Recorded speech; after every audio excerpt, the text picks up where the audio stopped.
Wake up, gamers, because you're listening to the Big Think Dimension with Dan and Bob Video Games. So it's an emote, and it's Banny in a Bane mask. Please stop. KZ Excellent. I'm optimistic about things. And Mr. Feel. I got 2 rats. More than enough for all of ya. Here on GigaBoots. So, last Friday we did an Xbox variety stream where we played a bunch of games that are obscure. And Tony Hawk. Very obscure. A little known-of game. I'm not going to talk about the Tony Hawk we played during that. That's not interesting. I'm not even going to talk about those games for now. I'm going to talk about what I played last night, which was confoundingly different and bizarre and broken. Tony Hawk's Project 8 on the Xbox original is a broken nightmare of a game. It has all the levels, so far as I've experienced, as Tony Hawk's Project 8. It is not able, however, to seamlessly stream from one to the other, and the structure of it feels insane because of that. So you'll hit an area. The first area is the most normal, but even it's bizarre. They have replaced random goals you'll get from people you talk to with, instead of the salient goals or classic mode stuff, they'll just get weird. So it'll be like, hey, welcome to this goal. This goal is you can grind up to these 12 objects all in a row, and then that's the goal. So anyway, good luck grinding that limb on that tree to grind this power line, to grind that thing to that part of the house, to this part of the house, to that part of the house. And if you get 12 of them, that's sick. And I'm like, this is a really weird thing they replaced this previously completely different goal with. Like, some of these goals are like a crowd would gather and cheer, right? And that's hard. So they're going to replace it with that instead. That's hard. It is so hard. This game has trouble keeping its shit together in general. I couldn't imagine it trying to do a crowd. Weirdly enough, though, there are still tokens, the most important cryptocurrency that's ever existed. Obviously. Tony Hawk should pitch a crypto named Stokens, by the way. Anyways, so the Stokens, the way they work in this game is, say, you know, you're in Midtown or whatever they call it, just the normal part of the city. There will be like 5 people stretched across the entire thing. You'll just find them in different spots, and they'll have a coin floating above their head, and you can earn Stokens from them by doing a trick in front of them, but the coin stays there after you do the trick, and you get a certain amount of Stokens, and it's unclear if that scales with the quality of trick you did or whatever. And then you just need to find the others and do that there too. You get random numbers too. We're talking like the smallest you'll get is 8, but you could also get 38 or 14, and it's just completely random. And this seems like it's not really adding towards anything, but when you load that level, it almost like it's a classic mode for a Tony Hawk game. It just shows you, hey, there are 35 gaps in this level. Get them all to get sick. Hey, there are this many Stokens you should get. And then here's this other random metric. We will not keep track of this or surface this to you in any way. Good luck. And then, you know, they do the normal Project 8 thing where there are a bunch of people standing around and you get more specific sane goals from them. So it feels weird. It feels like Silent Hill. Like you've just been shifted into a bizarre image of what should be a normal town. That sounds actually kind of... We have a member of our fan base, been a member for a while, and I remember every time I would bring up Project 8, she seemed really like she really disliked it. And I was like, that was weird. This is like my favorite Tony Hawk. I just wish it ran better. Turns out she grew up with this broken mess of a bizarre nightmare that doesn't add together well at all. Like Tony Hawk American Wasteland is the game before this, and that has cogent goals and cutscenes that play and characters. This game wholesale cuts out whole characters. Yeah, I played the PS2 version of American Wasteland. It was fine. Yeah, no, that version is fine. In fact, I just got the next-gen version, so this will be my first time ever playing the next-gen version of American Wasteland. Last-gen version's fine, it just has the loading hallways. Project 8 is a nightmare. The physics are wrong. The game crashes a lot.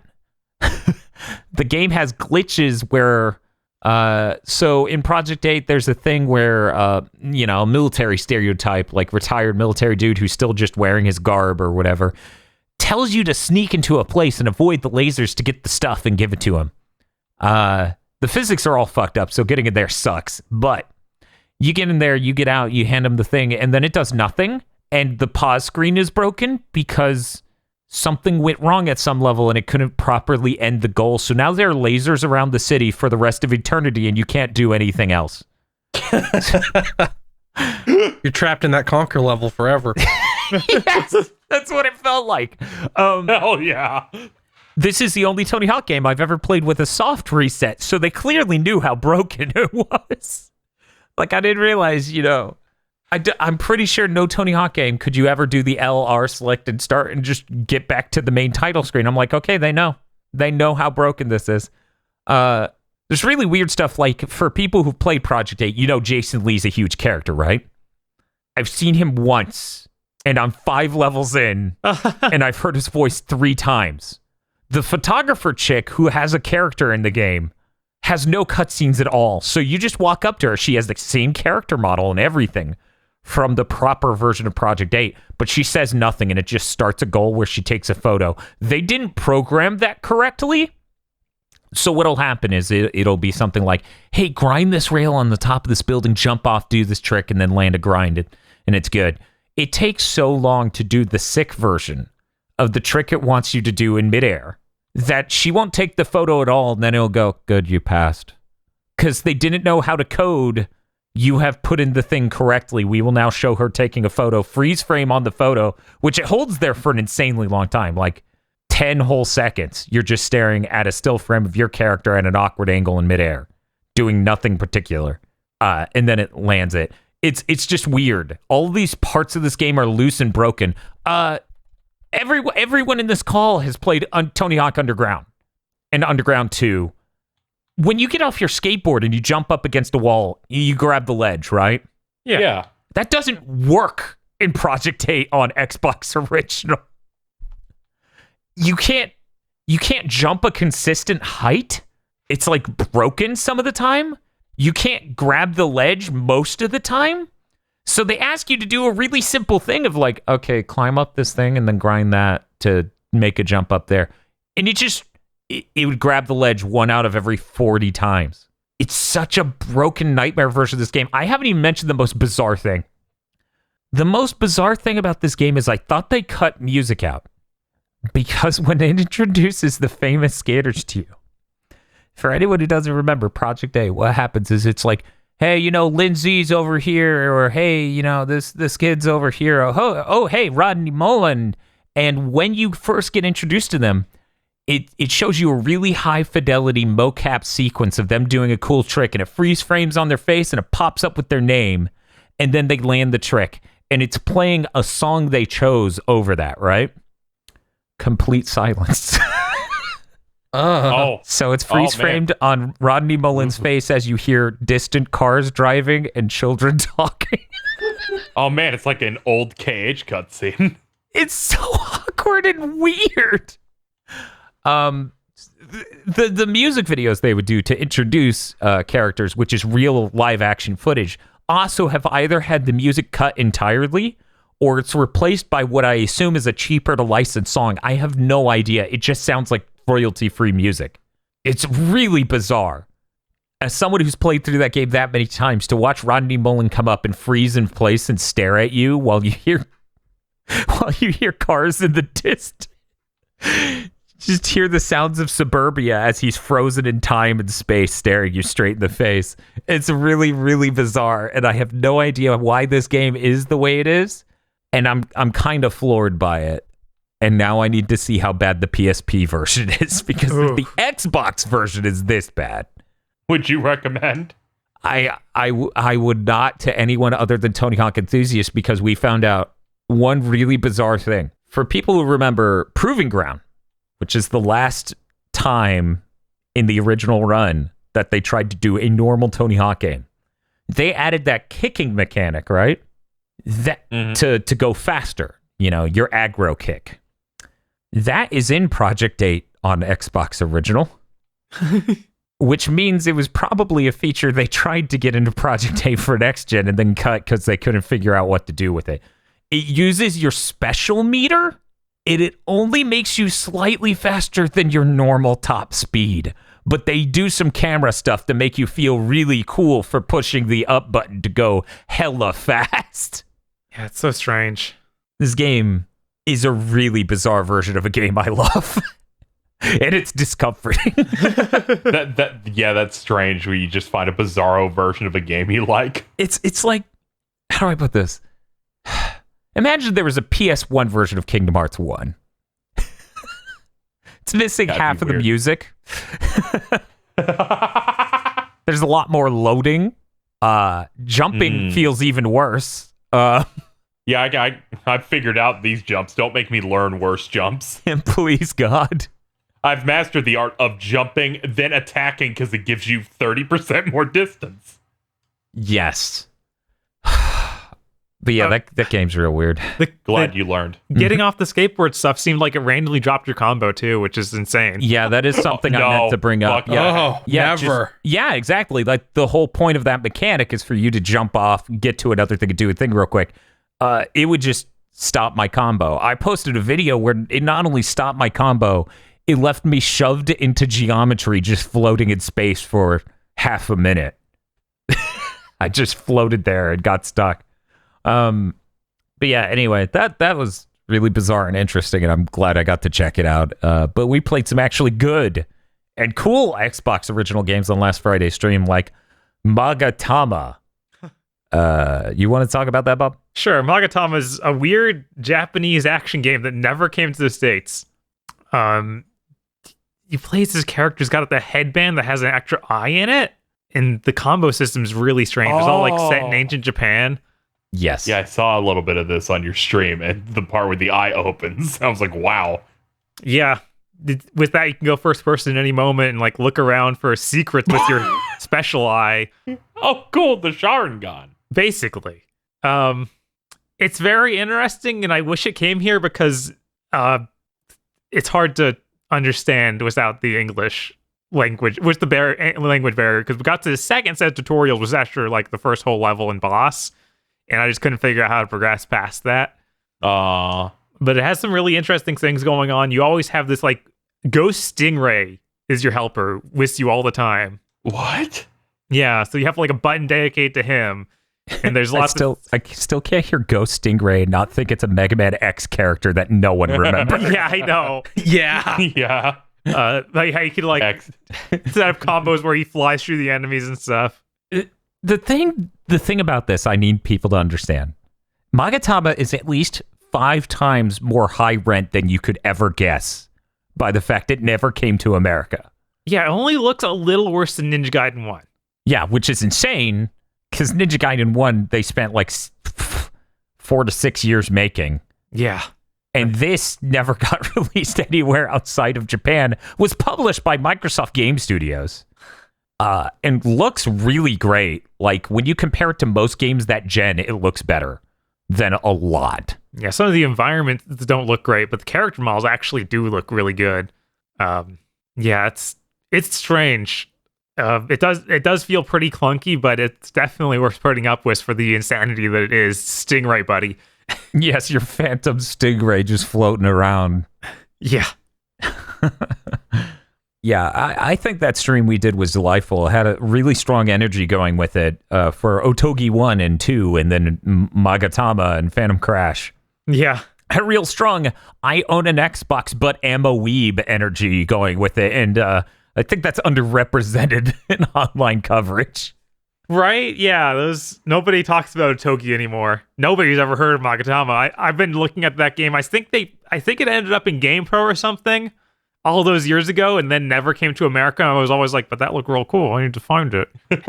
Yeah, I remember hearing about it early on, and then it just never happened, and that was weird.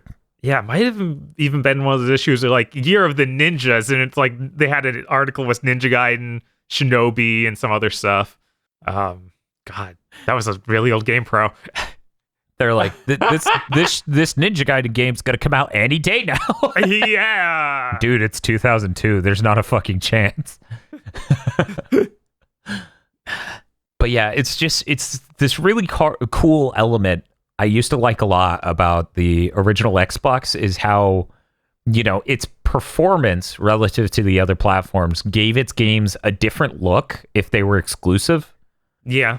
And in some of these games really hit that and look great, like exceptional. And, they worked with a lot of Japanese developers to do, exclusives, some of which came over, like Phantom Crash, others of which didn't, like Magatama, others of which took so long to come over they chopped out the MMO part. And then they called it, what was it, Shin Megami Tensei 9? Yeah. Yes, 9 written out as Word. I still need to boot that up on this thing. We also need to get Red Ninja. You.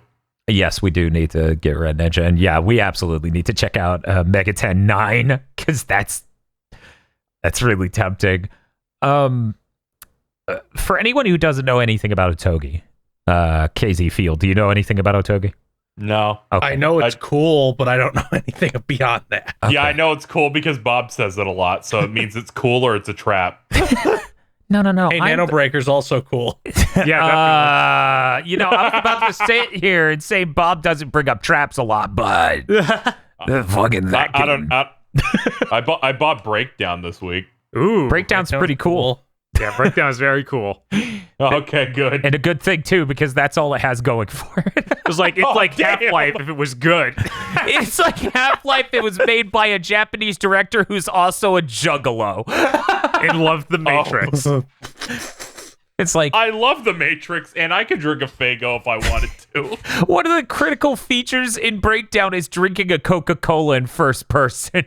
What? Yes, It's immaculate. This is getting streamed. yeah, I'm really glad you got that Series X. You can now enjoy it in 4K.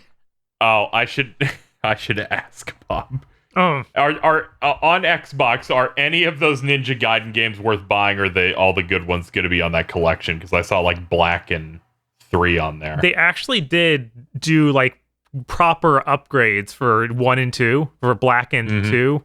And those are going to be very different versions from what's on that collection. So you might want to try them. Okay.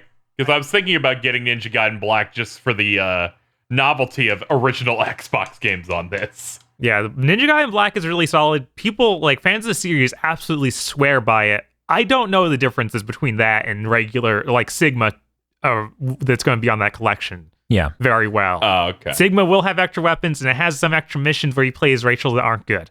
And it'll have better graphics because it's a PS3 game instead of a Xbox original. Yes, they have Running brand new forward. models and stuff. Okay. Yeah. Yeah, I'm willing to pay the $10 to at least try out Black, and then they're like, you don't own this. I'm like, but I bought it. They're like, no, we said you bought it, but you didn't actually buy it if you look at your bank statement. Now, despite downloading it, please go and buy it again.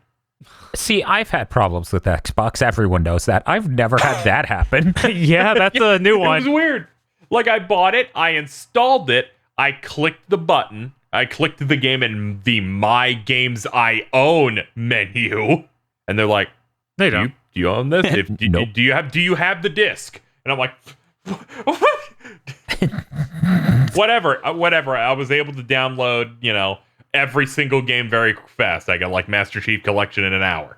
Nice. So the most critical and scary part of owning a Series X is fine. Yes. Yeah. Yeah, as far as I know, it's understood by the Ninja Gaiden fandom that Black is superior to Sigma. It has no Rachel, so that's pretty cool. Okay. I think the more divisive thing is whether or not 2 original is better than 2 Sigma, and it sounds like 2 Sigma is what's making it in that collection, Bob. Yeah, 2 Sigma's what making into the collection. I like 2 Sigma more, but it does it censors the gore. So instead of like blood, it's energy particles as you chop off limbs. But I feel like that version of the game is much better balanced. They went with having fewer enemies that have a bit more health. Is the original one had more enemies with less health, but it became kind of just a cluster of things that are attacking you constantly, and there's always missiles flying at you. Yeah, so Yeah, the Sigma version of 2 is probably fine. Probably don't buy that one if you're thinking about getting that collection. and it adds characters that are actually fun to play as, like Ayane and Momiji. As in literally anybody but Rachel? Yeah, and Rachel I think is there too, but I think she's a little bit better fleshed out. And you get any content that's not bad? So let's talk about Otogi. Sure. Now I'm gonna broad strokes try to make a comparison to explain Otogi to people. And Bob, you let me know if I'm off the mark. Okay. All right. I can do this. Otogi is literally made by FromSoft. Its storytelling and certain elements of it are reminiscent of Dark Souls, but it's weeb Dark Souls and really floaty with environmental destruction for buildings and stuff. And it's also raw as shit. Yeah, I think the story's a little bit more concise than Dark Souls ever gets, but it still has a sort of tone of you're playing as an undead warrior who's brought back to life to kill demons. And then the demons all scream at you, moral grace! As yes. they get owned. Yes. So yeah, it's a FromSoft game. Remember when the ending of Evergrace 1 tried to pull some sort of like, who's the real bad guy? And you're like, you shot me. Yeah, that's kind of how it feels all throughout Otogi. Is like, yeah, dudes, I know that you were sealed and that's bad, but look at what you're doing. You're literally destroying entire neighborhoods. Like, all that's left here is you. You killed everyone. Who's to say this isn't better, though? I think it is, because I'm me. But yeah, Otogi is really, really cool. It's not exactly my thing, but I love watching Bob play it. I would love to do a full stream just to watch Bob play through it, because it's a little slow. Like, I wish it was a little bit faster, kind of like a Shinobi or a Ninja Gaiden or any action game other than a Dark Souls. Your main dash is how you move around mostly, and it is pretty darn slow, and there's a big gap of time between you trying to do it. Yeah, so it's like you jump into the air, you disappear, and then appear slightly in front of where you were. Not even that far in front of, just slightly in front of. And then there's a cooldown of like a half a second, and then you can do it again. And it's not very fast, but it's still the fastest thing you've got going for you. And you can actually ascend infinitely with this, because you can do like an uppercut at the end of a dash, and you can keep doing that. And that's all the levels are kind of designed vertically, because you can basically fly. You just can't fly straight up. You have to do this weird dash up sort of flying. That infinite uppercut sort of thing. Yeah. But yeah, I do like that this has distinct levels that you play. Yeah. Each one has like a mission in it, and there's some of the really annoying, like, oh yeah, you need to kill this old man. He'll keep ringing a bell and saying things the entire level. It was so funny, because that was the first level we did on the stream, and everyone's just confused why we're positive on this game, and that dude says one line over and over for like 20 minutes, and everyone's like, why do you like this game? I'm like, give it one more level. This is insane. Get a load of this. It's pretty close to that, but it's not as delightful because it's not Eggman. He's got the master plan. It's true.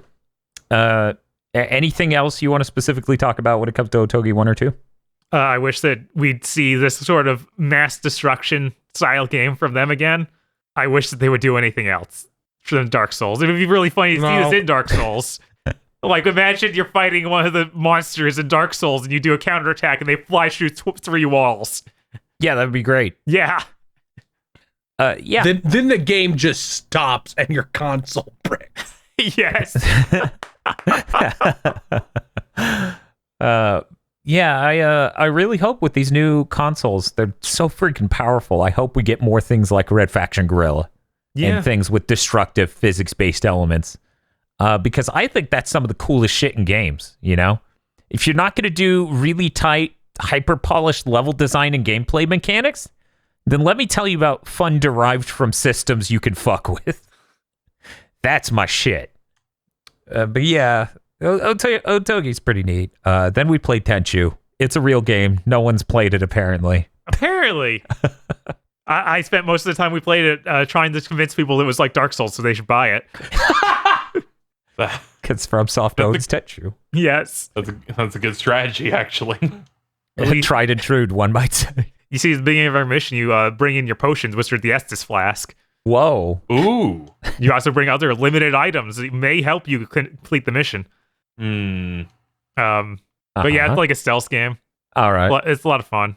It is. It's really excellent. We should probably stream playing through that whole game at some point. Yeah, People seem pretty interested in each of these games we played on this stream. that and Fatal Shadows. Fatal Shadows is the PS2 final Tenchu game, basically. We got Tenchu Z after that, but who cares? We also got Tenchu 4. Yeah, who cares? Okay. God, It's just revisionist Oh, no. as shit, Bob. it is. Those, I think Tenchu DS came out after that too. Yeah, I was going to say, am I imagining Tenchu DS? Isn't that a GameStop exclusive? Yes, it is. It's an awful DS puzzle game. Why is it a puzzle game? Well, it's disguised as like an action game, but it's puzzles, like single screen puzzles. What the fuck? Yeah, it's really bad. That is really bad. This is wow. Is that the last one? Did they end on a DS puzzle game? No, they ended on Sekiro, which was a Tenchu game until they renamed it. Oh, Yep. okay, that's not a bad way to go out. Yeah, I've gone back and forth in my head, or whether or not I'm upset about that. I'm like, well, at least if it was called Tenchu, that IP would exist again, and we'd have some hope. Yeah. Instead of now, where it's like, yeah, acquires licensed a name that's just them basically sneaking around making it Tenchu. Yeah, because this is complicated, so we got to explain it. Bob acquires the people who originally made Tenchu. Yes, Right? they developed it. And the thing they licensed the name of, the thing they put a copyright on, rather, is Stealth Assassin. Yes, Stealth Assassins, which was the subtitle for the very first game. So we're doing one of those. It is yet again one of those Harvest Moon situations. Yeah. Anyway, so that's Tenchu. Last game I'm going to talk about. Phantom Crash. Phantom Crash is a fucking great video game, you guys. Imagine a game that takes place in cyberspace where you do competitive mech action that's called rumbling, in death arenas called the Lawless Zone, and everyone is a terrible 3D CGI person via screens, pictures of them, not animated, and they have AI companions that join them every day, but you don't know how because it's a visual novel and they don't need to draw that shit, so they just cut to the text box from your AI companion, which is either a weasel or a cat or a dog or a lion or... What else was there? There's multiple birds. Yeah, there's lots of things. It's really fucking great. But man, that game front loads with like 50 minutes straight of talking. And I think it's great to go through, but most people get turned off by that for sure. Yeah, it's just a visual novel for a huge chunk. Yeah, people got really fucking confused when I entered the Lawless Zone. It started rumbling. Yeah. They're like, I came in during the talk part. What are you talking What about? the fuck do you mean? This is a mech game. I thought this was about that guy maybe being in love with his bird AI. Yeah, that's true. That dude clearly had a girlfriend that was a bird AI, and I'm not going to talk to him about his bird AI or talk to anyone else about him. So, Fucking proto 13 Sentinels. but yeah, the mech action's pretty good. This game actually has a pseudo sequel on the PS2 called Slay, SLAI, Steel Lancer Arena International. It's the same exact gameplay in that, but the aesthetic of everything around it, the visual novel element of it, radically changes to a different interpretation of internet shit from the mid-aughts. Ooh. So Phantom Crash is a bit more like, how do I say, anime CG, cat picture Matrix-esque. Slay ends up being a bit more chat room modern, and it's weird. It's hard to describe, but I don't doubt that they say hacksaws or leet in Slay from like one insufferable character. Whereas this stays clear of that. But yeah, the cool thing about Slay, it's a mech action game. You get to customize your mech, all sorts of custom parts for them, and you get to custom tune each part so that way it's either lighter or heavier, depending on your play style that you want. There's really cool stealth tech, and the game is insanely difficult. So you can enter an arena, and if you fuck up, you will be blown the fuck out within, let's say, a minute. But if you're doing it right, you can last up to 15 minutes in there, maybe even 20, and get a ton of money making your way up through the ranks, killing cool A rankers or C rankers, which is the goal of the game, that show up completely randomly throughout the day of the 3 different arenas that all have different times of day and et cetera, et cetera. It's a really neat idea for a game. I think as a multiplayer concept, it made a lot of sense, but I never really got to play Slay online, which had a worldwide release. Oh, Fantagram was the publisher of Phantom Crashing State. So it really was just made by Genki. Okay. But yeah, I think it's a really cool game. I'm going to check out Slay on stream at some point, but Phantom Crash is really cool and I need to play more of it.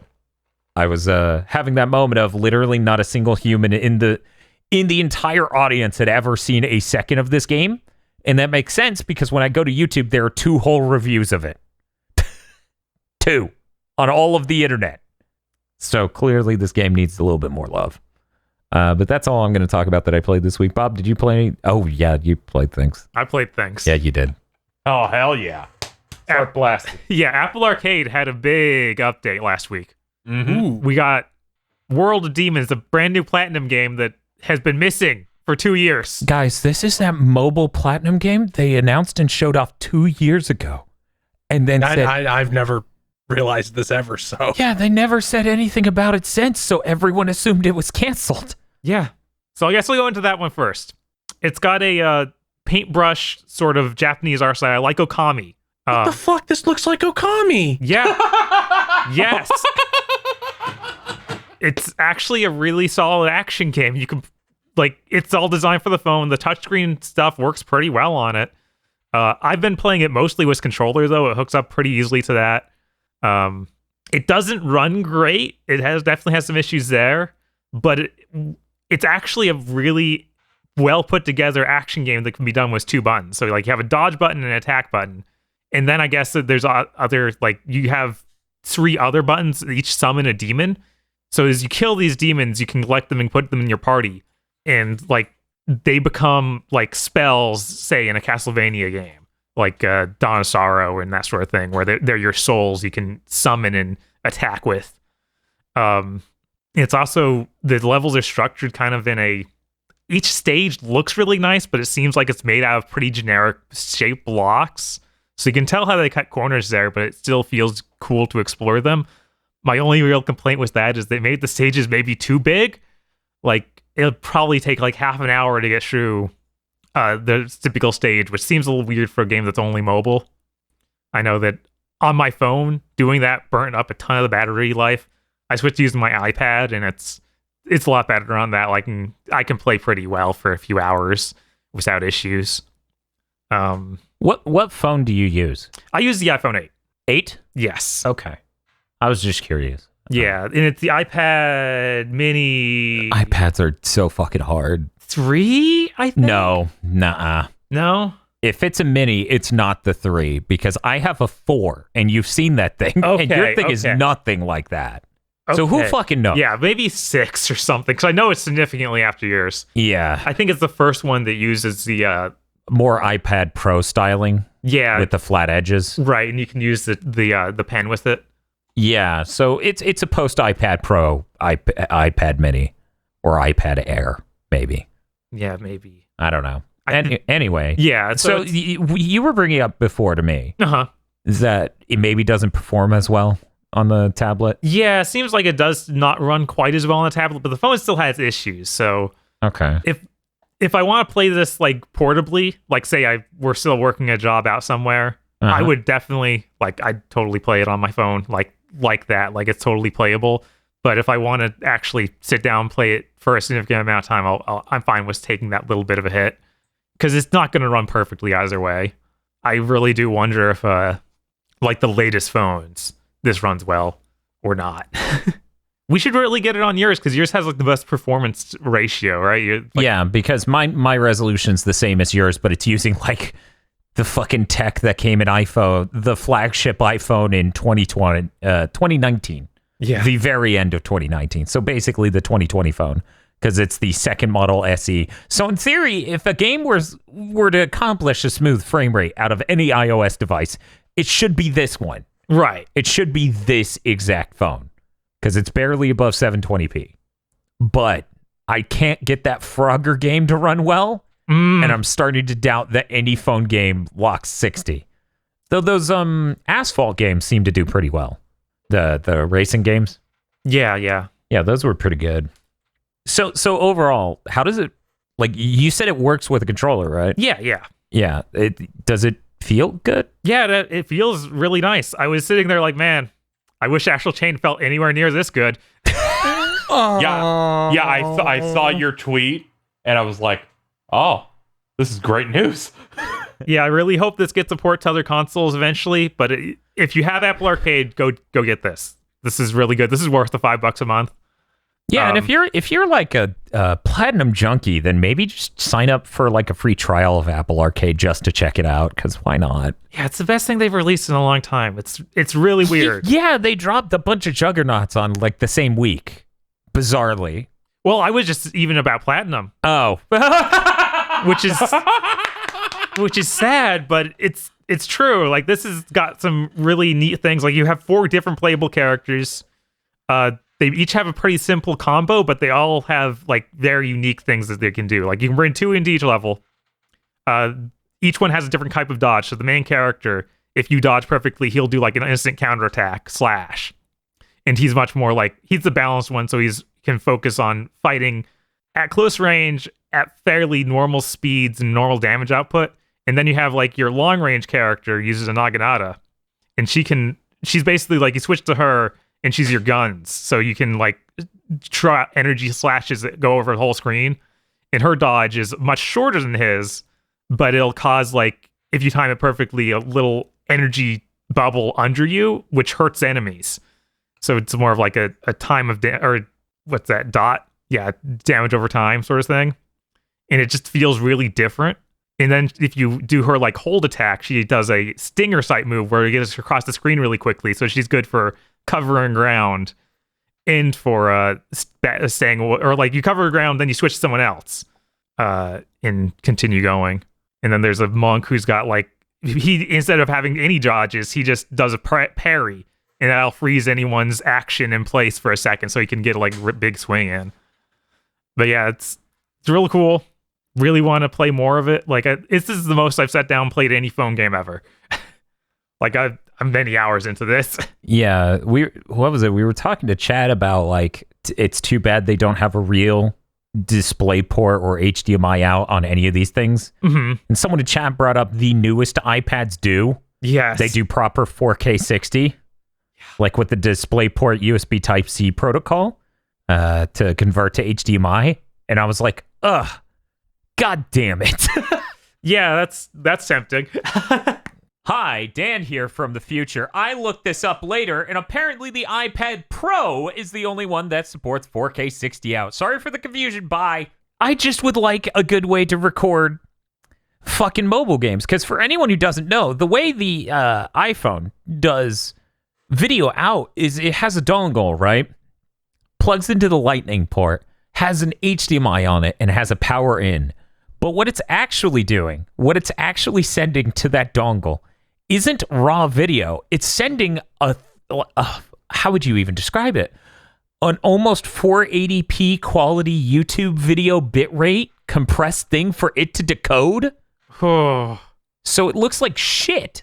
And it really annoys me because I'm like, yeah, I have no problem playing this Asphalt game on my phone, on my TV, but I would really like it if it didn't look blocky and shitty and terrible. No wonder it did not look great when I put it up on the screen. Yeah, that's why. It's just a horribly lossy, compressed to shit video stream that your dongle's decoding. So yeah, no, when someone told me that the newer iPads had proper video out that you might see pixels on, I was like, God, I already have a competitive disadvantage in Armchair Devs where every time we do Armchair Devs, I have to go, Tosh, can I borrow your tablet? I would like to draw. But I don't want to buy an iPad just because it's so rare that we get a game worth covering. Yeah. But if we could get crisp video out of Fantasian, Yeah. just that alone is like, oh, that would be nice. Mm-hmm. God damn it. Oh yeah, because these two games are all like, you do that one payment and you have the whole game. Mm-hmm. This one has some really clearly like cut out, this is what we would have had you pay for stuff. Oh, some microtransactions? Yeah, like you're getting currency constantly that lets you upgrade weapons, and you have and whenever you beat a level, it just gives you demons to play as, or to like use as summons. I imagine that would have been rolls before. Like that would like gacha rolls? Yeah, that would be gacha rolls, I would assume.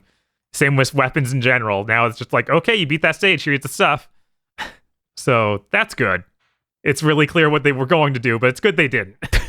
You can see that they erased the part of the image that was going to say SSR or ultra rare. It's just smudged out in Photoshop. No longer ranked with stars. Yeah.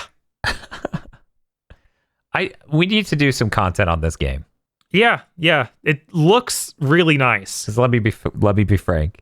If you don't come over here and force me to download it on my phone, Yeah. I'm never going to see this game. Because I don't want to play a platinum action game on my phone. It's fair. Yep. But yeah, they did a really good job with all the backgrounds having they just look like big paintings. It's really crazy. Like, the wave painting you'll see from Japanese art. They got that moving in real time. Every time you meet a new enemy, they have like a little thing where they introduce themselves, and then it does this platinum thing of showing on a giant scroll that has like every enemy in the game. It like slides over to it and shows you them highlighted, and is like, hey, it's him. Oh man, it's him. Yeah, like, in Bayonetta, they open the book, and man, what other ones they do? I feel like it's in every one of them that they make themselves. They do a thing like that. Yeah, Astral Chain did that, I'm pretty sure. Yeah. They do the cool cutscene that introduces the new enemy type. Yeah.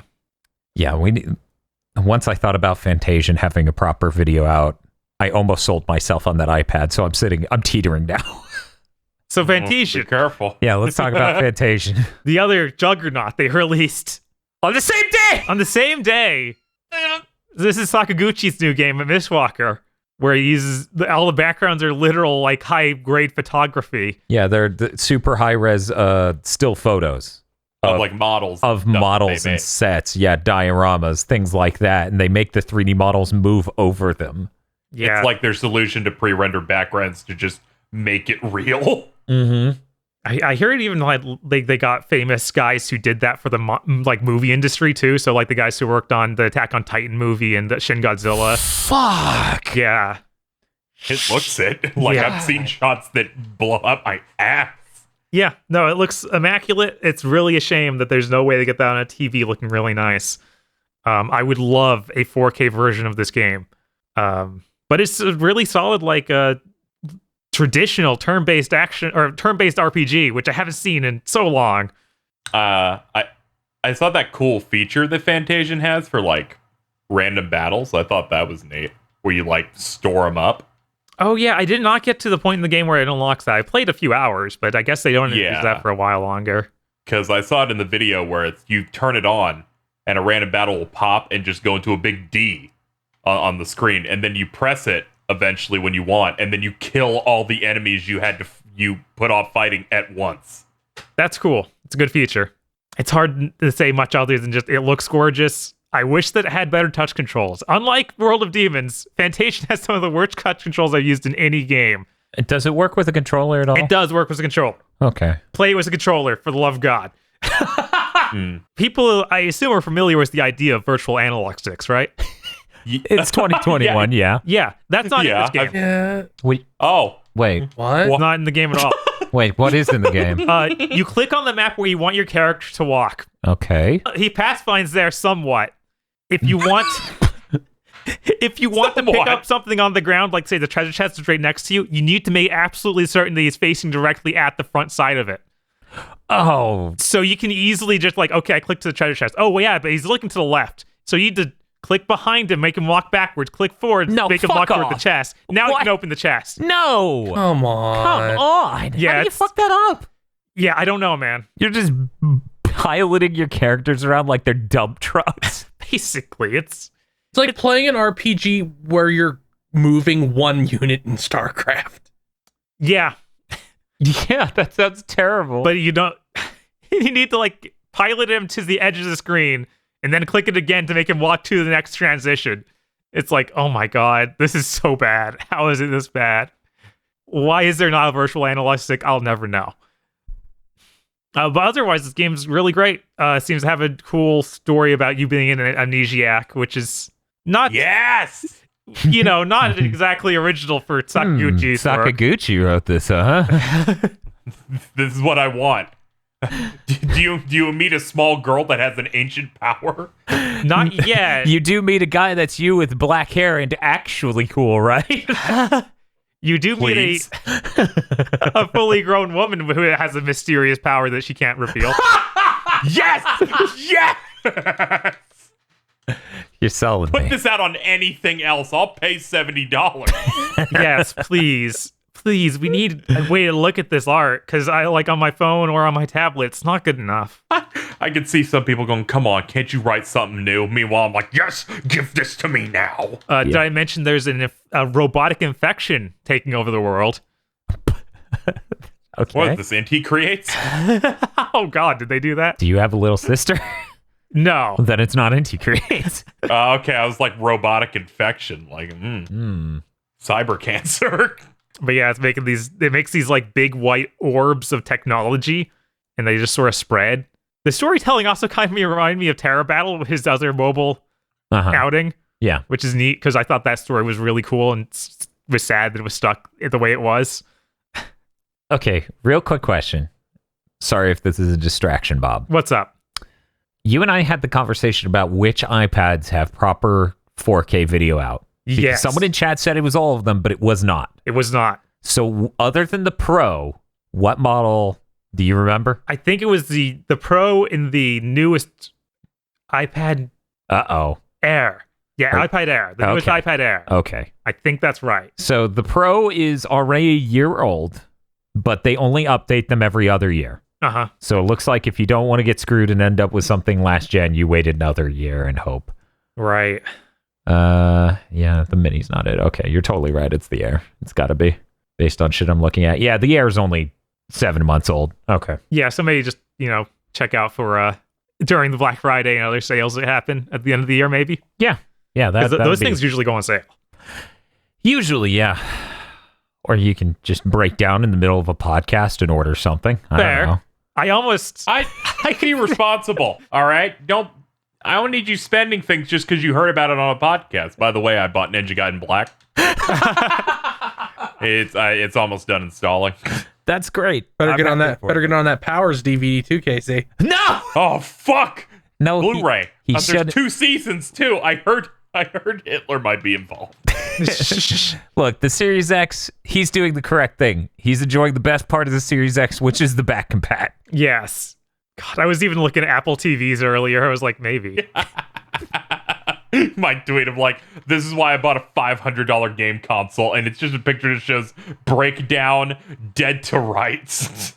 Yeah, it's absolutely the best thing on there. You're 100% vindicated with that. You check this out, Casey. You are 12 million times more correct for doing that than anyone who goes, I bought it to have the most powerful console. Hey, when I bring you in on a death stream of dead to rights, you'll understand. Oh, yeah, I will. You know it, bitch. Yeah. All right. And with both of these, I had weird issues with saving. What? Yeah. Apple Arcade does this thing where it's supposed to have cloud saves is just automatically transfer. It's supposed to work like magic, I think. Hasn't my experience, but what happened, man? So I'm going between my iPhone and my iPad. Both these games, I lost data in different ways. I at least figured out the method behind World of Demons. When I switch devices, I actually need to delete the save data that's now old. And then it'll let me sync and download the new save data from the old other device. That's weird. Yeah. That's not how that should work. Like there's a sync data button and it does nothing. It's just like, I don't see any other data here, man. I don't know what you're talking about. But if you delete your data, it literally will sync with the other one. It's like, okay. And Fantasian was really weird. I got to a save point. Okay. Then next time I booted it up, I was before the last boss. Wait. You mean the final boss of the game? No, the prior boss. Prior boss that I had fought. Okay. It was like, okay. I was losing it. yeah, I was like, I know I was gonna saved. be like, what? It's Bob's world record Speedrun tactic. Right. But yeah, it was it's weird, and I worry about that with Fantasian. I was like, will this just randomly delete my save data or not properly store it? So hopefully that gets it worked out. And I have A little important. one more game from this Apple Arcade waterfall that happened on that one day. Don't go chasing them. Claphams Golf. And for people who don't know, Claphams is the studio who made Hot Shots Golf. Yes. They make their own Apple Arcade exclusive golfing game. It looks better than any of the console ones they've done in years. God damn it, man. Come on. The touch controls are a little weird. It's all built around it, so there's no really like other way to play. Like you can use the controller, but you're still dealing with some of the weird stuff they've done. So to hit your ball, you put your finger on the screen, then pull down, you go under a certain line and it starts glowing, then you flick it up. And now how you flick it up determines entirely if you get a topspin, a backspin, a side spin, all of this stuff. And it's still super inaccurate. It's really hard to figure out how it wants me to do half of these, and the tutorials are terrible. Have you tried using the pencil? I have not tried using the pencil. Maybe that would help. Yeah, that's the tutorial. It shows all the text about how you do the different types of hits in one text box that's a single sentence and stays on screen for half a second.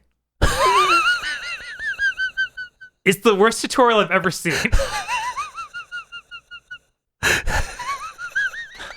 But other than that, it's super cool. Like, there's lots of good character designs. We made this completely original control scheme using not buttons, so you can't mash it out again, but touch controls you get to hear about it once. Yeah, you can bring up the tutorial as many times as you want, but it's at the very end of the tutorial. It stays on screen for half a second, and it's all text-based. It's not voiced. Jesus. It's like, what? Oh. What was wrong with you? That's really We better learn to read fast. That's really good. And what you can get from that, you can glean that that's what it does, but you have no idea how to affect it. So that's neat. It starts you with 4 characters. I understand you can unlock more as you go. The way it works is each course seems to be only like 3 holes long. This may change as you go through the game, but you get to choose a different character for your 3 holes you play, and each one has their own specialty. Like you have one character, she's good at backspins, or another character who's good in rainy weather, and one that can shoot from the bunker better. So you can be like, okay, I know these maps. I know that I'm more likely to end up in a bunker here because I'm bad. But yeah, it's really great art style. Definitely check it out. I wish they would bring this game to other consoles and adjust the control scheme. Please. Yeah, I need to try this. Yeah, you definitely should. It's got a ton of charm. Like you hit the ball and then you see your character run at super high speeds to go to the next part of the map. Just lots of really neat details. You get 2 different caddies that can go with you. So you have the guy or the girl. They have their own voice lines. And I have a quick question, Bob. Go for it. This is completely theoretical, of course. Yeah. Would you say the difference between 64 gigabytes of space and 256 gigabytes of space is worth approximately $140, or would you say it's not? I wouldn't say it is. Okay. That's just me, though. Just like, curious. I don't know. What if these games are huge? These games... I don't know how big they are. Let me look. This is just theoretical, of course. Theoretically, how big could they be? Theoretically, if you did this, make sure to get the fastest shipping because you want the instant gratification. I'm not that type of person. Fastest shipping on what? I don't even know. I don't even know what the fuck is he talking about. The car. They put it somewhere in here. Oh wait, iPad storage. There we go. Give me a sec. Gonna load these. Is it alphabetized? It is alphabetized. Great. See, I think I care about storage on my phone. I don't draw enough for storage on a tablet to matter. I just care if it's going to be a nightmare for us to cover the games that I'm getting this thing for us to cover. Oh, it is not alphabetical. Okay, I found them. 3 gigabytes for World of Demons. Okay, that's fucking nothing. Okay. 4 gigabytes for Fantasia. Okay, thank God. And I only have Claphams on my phone. Okay, I'm sure it's tiny. Yeah, it's probably the smallest of these. I can't see them being like Unreal Engine 5. But yeah, you guys should look up how this game looks, because I think that these are the best character designs we've had since the PS2 era. Okay, what was the name again? Claphams Golf. They should not use that as a name, but no, they should. I will allow it. I thought you were literally just calling it that and ignoring the name. Oh my God, I type in Claphams Golf and the first thing I see is backspin because no one can figure it out.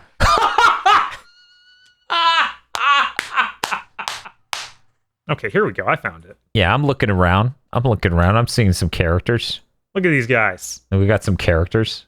The caddy looks a little concerning. Okay, yeah, that's a lot better than any recent golf game I've seen them do. Yeah, where the designs in those just look scary. Yes. Yes.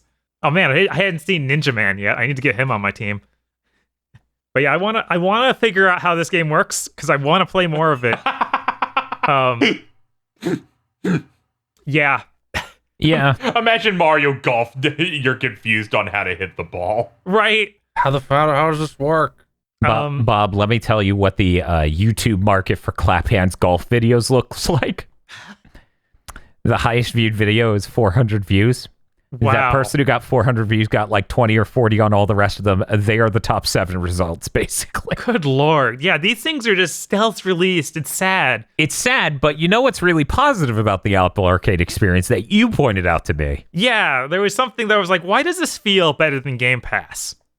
Every single game I can think of is a direct deal with the developer. So there's no publisher on any of these games. Apple just handed the developer a shitload of cash. And that feels a lot better than 505 scummy bullshit. Yeah. Yeah, it checks out. That's a bit better than all right, this game's on here. It's on here because the publisher took some money that they will hold, allegedly, away from the people that made the content. You know, honestly, we didn't bring it up. I think this happened before last week, but it was just maybe we remarked on it. But everyone was like, haha, Sony's so owned. And I'm like, they just got a paycheck directly from Microsoft for MLB to be on Game Pass. You people are insane. I really owned you, didn't I? It's especially funny. It's like, yeah, the MLB was in charge of this thing. It's like MLB decided that PlayStation gets paid. I have no idea. Those people are crazy. But yeah, when Bob pointed it out, I was like, okay, yeah, that makes sense. Yeah, and they seem to get in there early enough so that these guys are basically, a lot of these get made because of it. Yes, because it really seemed like with the Game Pass stuff, nothing that has hit Game Pass happened because of Game Pass. All of it seems to be Game Pass came in at the end and bought the rights or whatever. And again, like got the deal. Like this serves a special place in mobile because those kind of games, like these games are just fully featured games you don't have a bunch of add-ons for. Just don't exist. Right. And that's really unfortunate. Like this Claphams game almost certainly would have had that. Like these different characters, you get them by beating them in the game. You don't like draw rolls. And that's good. Yeah, they're there. I'm trying to remember. This is saving mobile games from being mobile games. Yes. Right. And it's a real shame that fucking mobile games went this direction, but I'm glad there's something to help that even slightly, you know? Like, I'm not the hugest fan of subscription plans, but if at the end of the day it's this or gotcha, I know which one I'm more for. Because once again, these are deals directly with the developer. Right, and that helps. I'm trying to imagine this control scheme as I watch this person played. It's hurting. Yeah, everything else about it, like the way you look around the map, really nice actually. Like you just double tap, he zooms in, you can look or kind of place where you want the ball to hit. But then when you swing the club, it's a nightmare. You know, it's a real shame. Literally no one in their right mind wants a Dan Draws stream. I do. No, you don't. You've seen my armchair devs drawings. Yeah, no, I really want that because I want you to draw Gary Busey. God. Because Bob's was already so good. I need to see the fucking heaven or hell. God. So we can figure out which one's hell. Both. Yeah. Mm-hmm. Yes. Yeah, that control scheme seems insane. Anyways, that's cool. Did you play anything else, Bob? The only other thing I played, Uh-huh. I played Pac-Man 99. Anyone else play Pac-Man 99? I played Pac-Man 99. Nope. I did not, but I wanted to, but I'm all fucked up. Okay, we're going to get out in front of this. I enjoy Pac-Man. I enjoy a lot of Namco arcade classics. I enjoy Miss Pac-Man a lot. Bob, what's your experience with Pac-Man? I've never been good at Pac-Man despite trying to be several times. Now we will have a conversation about Pac-Man 99. I don't like it very much, Bob. Oh, yeah? I do not. I don't think mechanically it feels as good as the Tetris one did. The layout of a 99 game potentially is supposed to let you know something about your opponents. But whenever you look at your opponents on the side of this, it's like, that's also Pac-Man. I can't figure anything out. Yeah. I tried to give it a decent chance. I played like 15 matches or something. Mm-hmm. I wasn't able to decipher a firm way of how you get the speed ups and how exactly you unlock the fruit in the middle. Maybe it's eating the pellets just like the original, but sometimes it would happen when I do that. Other times it would happen when I would eat a ghost. Yeah, I don't know. I think I do you know? looked at some streams of it, and it seemed it has that thing with the ghost chains in it, right? Yeah. Like you go in and you're doing that. It reminded me like of Pac-Man Championship Edition. Yeah, it's clearly got some of that energy. So I was thinking like the fruit in that spawns when you like take out like half the board. Yes. Because the fruits like restore the dot. So Yes. maybe it's specifically you have to doesn't- take out one portion. You would think, and I'm actually a huge fan of that and the NES D-Make. If anyone's ever tried that, that's a part of the weird Namco. What did they call it? Was it Namco Class? Collection? Yeah, it's something weird. It's all Yeah. NES games, but they did an NES D-Make of Championship Edition. That thing's incredible and apparently runs on real NESs. Like, you can get Wow. that shit. If you rip the ROM out of that, it will work. Weird. Yeah, bizarre. Never would have expected that. It might need a specialty chip, though. I'm uncertain. Anyways, yeah, I don't know. Something about this mechanically just isn't working out for me. I like it more than I liked... Mario Kind of? Mario 35. I don't know. It's complicated. In some ways, I like Mario 35 more. In other ways, I like this more. I definitely like it more than Mario 35 because with Mario 35, I felt like the strategy that made any sense was just find one place you can farm enemies, stay there, and it didn't feel good. I didn't feel motivated to go through the levels. Whereas this, I feel motivated to play Pac-Man. Yeah, the highest I got was third place. Ooh.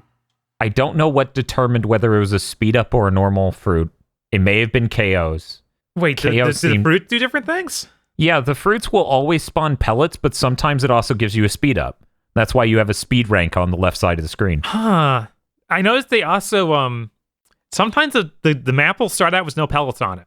Yeah, it's random. I don't get it. I don't know why it does that. Yeah, it just randomly does or doesn't. It'll just spawn with power pellets on it. Yeah. Yeah, so eating ghosts fucks with the other players. Yes. Is that other? Okay. Good. Yeah, because when you eat the ghosts, it piles up a buffer, and then it just sends all these slowdown Pac-Mans to the other players. Oh, okay. Because I was trying to think of it in like DX terms. Because I did play that earlier today, going, why am I not playing the new Pac-Man thing? But I was playing original Championship Edition DX, where it's you eat a bunch of ghosts, and that gives you more speed. Yes. This specifically, the fruit seemed to be what was giving me the speed. Either that or it was some crazy lineup with the KOs. I really doubt it. It really seemed like it was the fruit some of the time. And it seems like when you get to the top 10, it starts spawning red Pac-Mans that can kill you. Yes, and that is also an element I don't enjoy. You grab the power pellets and it doesn't let you kill them. It just stuns them. Yeah. Yeah, no, that's definitely what killed me every time I got to a high rank because it was like, they're harder to see than anything else in the game. Yes, because what we need to stress is it's not a red Pac-Man. It is the outline of a Pac-Man that is red in a field full of outlines of Pac-Man that are white. Oh, they gave Pac-Man a Virgil. It's so fucking noisy. So I thought about, and I haven't done it yet, but I thought about buying the Tower of Draga skin because I highly doubt that will be as visually nonsense looking. Yeah, probably not. They have more than 2 enemy types to work with, whether that's Pac-Man Virgils or ghosts. So hopefully the slowdown things aren't outlines of things. They're real objects that you can see more easily. And the enemy type is something other than another outline that looks just like the slowdown type. Look, you buy the Dragon one, I buy the Galaga one, we find out. We find out, sure. Okay. Ooh. I'll do it. I like Galaga. Galaga's all right. It's good. Yeah. It's better than Galaxian by a lot. Yeah. So you know what? I'm confident that no boomer heard this part of the big thing, you know? Yeah. So we're good. No one's going to come out screaming that Galaxian's better. I mean, let me make sure my take is on point with that. Bob's looking up whether or not he's mixing up Galaga and Galaxian again. Yeah, it's always hard. Galaga's, Okay, I think yeah, Galaxian is the bad one. Okay. yeah, it's. I've never seen Galaxian in the wild before. I've been to arcades and laundromats, and they always have Galaga. Yeah, that's the what everyone actually knows. And then sometimes you end up playing Galaxian, and it's like, this isn't right. And you get confused. Yeah. People often have that problem. But yeah, we should do that. Overall, I feel like I had more fun with Mario 35, and I think that's a shame. Mechanically, this should have worked out, but I don't know. It's not doing it for me. Any other thoughts, Bob? No. Okay. Any other games, Bob? Nope. That was it. Great. KZ? So I got my Xbox Series X in, so I've been trying that out. I wanted to finally understand their new controller. Has so many innovations in it. Wanted to see how it stacked up. I don't like how the back of it feels at all. Yeah. It's got this weird, like, really rough sandpaper-esque, like, backing to it. That's the sports grip. Yeah, it's a sports grip texture, and it's weird. I don't like sports, and I don't like this controller's backside. It's shaped like a monolith.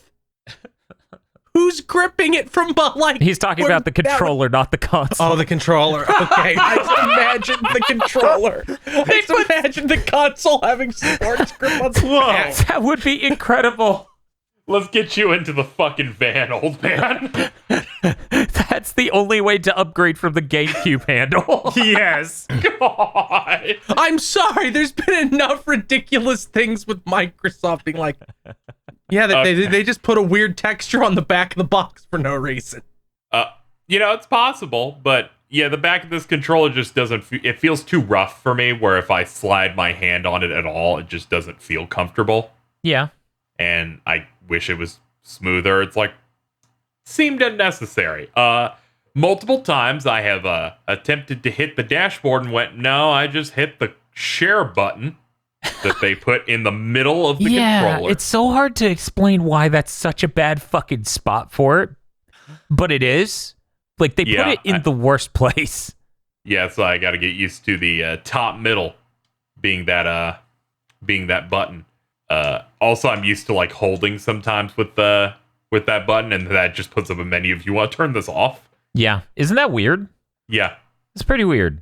Yeah, and I'm like, my experience with smart delivery games and downloads has been fine. Everything has been like speeds like 400 or 500 a second, so it hasn't been anything crazy if I'm wired. A lot of the X enhanced stuff looks nice. I kind of just jumped into some back compat games. Everything seemed to look real good. I like that they play the Xbox startup for the original ones, and I was like, oh, that's nice. Yeah, that's important. Mm-hmm. Like, this made each purchase worth it. Things look good. Finally, Final Fantasy 13 looks good. I can look at her hair and not be disgusted at how much dithering is going on. I know. It's really nice. It's really, really nice. I think that's the best part of Xbox, which is why it's so weird that Sony doesn't even do that at all. Yeah. Yes. A little crazy. Looking around Game Pass, I thought was pretty funny, of the mix of titles they have there. I tried The Surge 2. And then deleted The Surge 2 because, boy, is that their Netflix filler of Game Pass. A game I would never want to buy, but I'm willing to eat the time it takes to download and try it. You played The Surge 1 longer than you played The Surge 2 longer than I played The Surge 1 when it was a PS Plus game. God. I played The Surge 1 for 3 hours and went, wow, this is like Bloodborne, only with techno stuff going on in terms of everything looks the same, but eventually Bloodborne stopped looking the same 90% of the time. A third in, this seemingly just never did, and that game had 4 bosses in it. Mm-hmm. Yeah, trying different stuff out with it, and the experience has been fine, except for when it, gaslights me and says, no, you didn't buy that. When I'm like, but I hit the button and you let me download it. You understand the problem here that you have created. And they're like, can you do it again? Can you download the Blu-ray player app because we don't want to pay a fee? Yeah. To just have it pre-installed onto your machine. Yeah, for anyone who doesn't know, the reason why they have you download that app or authenticate, is the same reason that you needed a remote for the Xbox original, because they didn't want to pay the Blu-ray consortium the money to play Blu-rays unless they absolutely had to, which is kind of funny. Even like turning it on, I kind of laughed because the first thing they said is, "All right, let's start up. You want to use an app? What? You want to use the Xbox app to set up your console?" Oh, Yeah, that. that. And I went, "No, No, why? I don't. I'd rather us just like That might have been what killed Dan's Xbox. It might have. We don't know. Why is it so dodged cursed? it. We need to just put this thing in the earth. We do. Yeah, you really do. I have to question, like, they own Bethesda now. Why are they just missing Bethesda games? Like what? Doom 2016. Really? The Evil Within 2, and like one other recent one That's weird. that isn't coming to mind. And I was like, why are they not here? You have every Doom game they've ever made. Yeah, That's weird. Yeah, I was going in there specifically like, you know, I could go for some of this right about now. Wondering if they had like the modular like install or anything in there, because they have it for Doom Eternal, which I thought was neat. But no, they're just missing a few games, which seemed a little strange. But other than that, the selection was good. I can really tell Square of Japan has truly given up on Xbox doing anything well for them. I didn't know every Kingdom Hearts game was on Game Pass. Yes, it's literally all of them, and it's really neat to see, but... I thought it was one. I didn't know it was both collections and 3. Yeah, I thought you knew. Sorry. I think about it a lot when I'm scrolling through that section. I'm just like, Jesus. They must have cut a nice check, honestly. Yeah, because I saw that there. They have like 4 or 5 of the Final Fantasies on there. Mostly those ports that they announced were coming over, and then I guess it's been a year since then. They're just already over there. Mm-hmm. And all the Yakuzas that are all the way at the bottom, because I was checking like the full set of stuff. That's cool. There's some things that I was like, all right, I'm willing to give this a shot now. And I'm glad. Like I had some passive interest in Wasteland 3, which they bought that company that made that, and I'm glad I didn't buy it, because now I can just touch it and it's mine now. now KZ, What? I hate to put this burden on you, but you're the person best equipped to do this. Oh no. Mm-hmm. I need you to try Fallout 76. All right, hold up. Home, Game Pass. Let's see. Bethesda Softworks, Fallout 76. All right, I hit that install button. Cool. It has begun. Yeah. I will report back next week. Playing Fallout 76 for the first time. Fantastic. There, we will kick that ball down the road. But yeah, overall, I think the UI is a lot better than the last like 10 times I've engaged with Xbox. That's just wonderful. I can navigate things properly. I learned that the first thing I downloaded on this, the Final Fantasy 15 episode Disguise demo, the delisted demo included with Final Fantasy Type 0 HD, doesn't work on PS5, which means the only next-gen console that can play this dead demo is the Xbox. That's really bizarre, but really cool, actually. I do want to see that run smoothly. Well, no, that definitely it doesn't feel like it. I spun the camera and it still looks pretty bad, but I need to one day I'll visit you and show you how this looks on an OLED, and you will be like, wow, and I'll be like, but the gameplay is slightly better in this.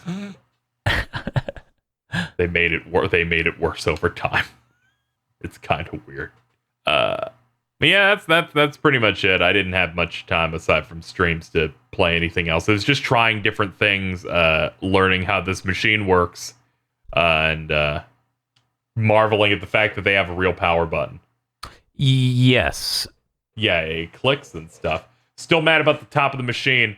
They always make it seem like it's like glowing green, and it's not just, we put green sticker all over the top to make it look like that. Yeah, because most angles you're going to view it at don't actually show the green, to be honest. Like if that shit was an LED that glowed like that, I would say with no amount of facetiousness that it's the best console of this gen. If it was just a giant tower that glowed green, I'd be like, that's cool. I don't know. At the same time, I'm mostly using mine to watch Blu-rays right now, so I kind of don't want that.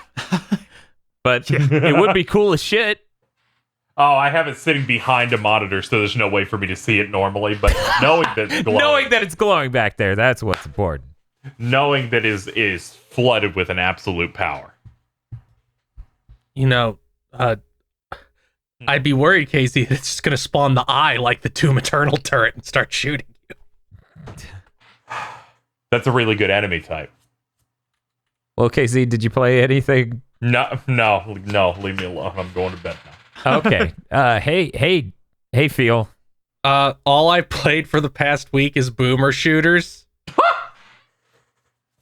Firstly, I decided, you know what, I'm just gonna fucking play the Doom Eternal DLC. But first, I have to play some of the main campaign to not throw myself headfirst into the hardest content in that game after a long blank. Yeah. There's a lot of drama about it because when the DLC 2 came out, they put out a patch that nerfed the first level of DLC 1, and the hardcore people got so angry they rolled it back.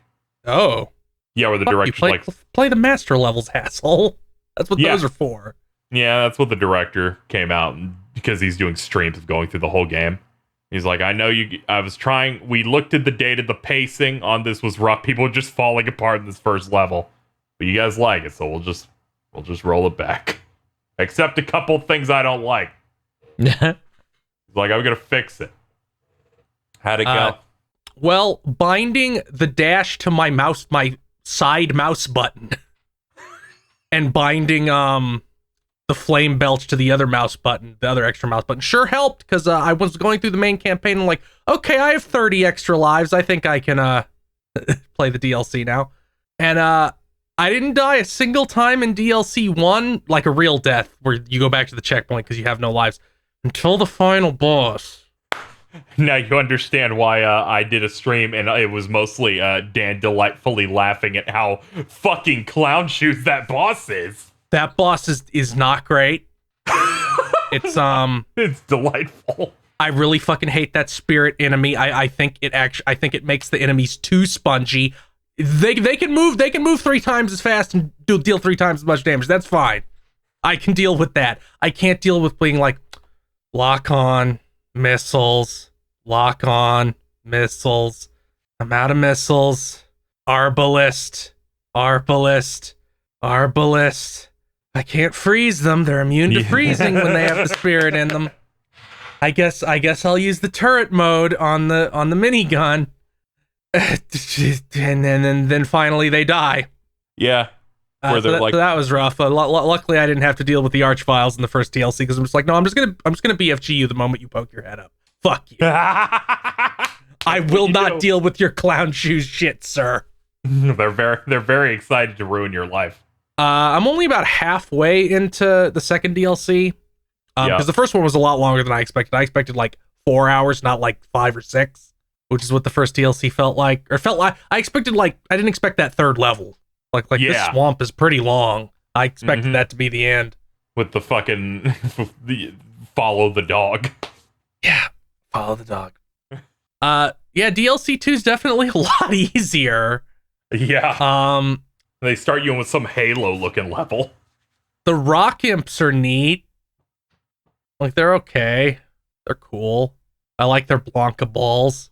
Yes. I like that I get to use the auto shotgun mod on them and feel real cool. Although the first DLC also had parts where it's just like, that's just 20 imps.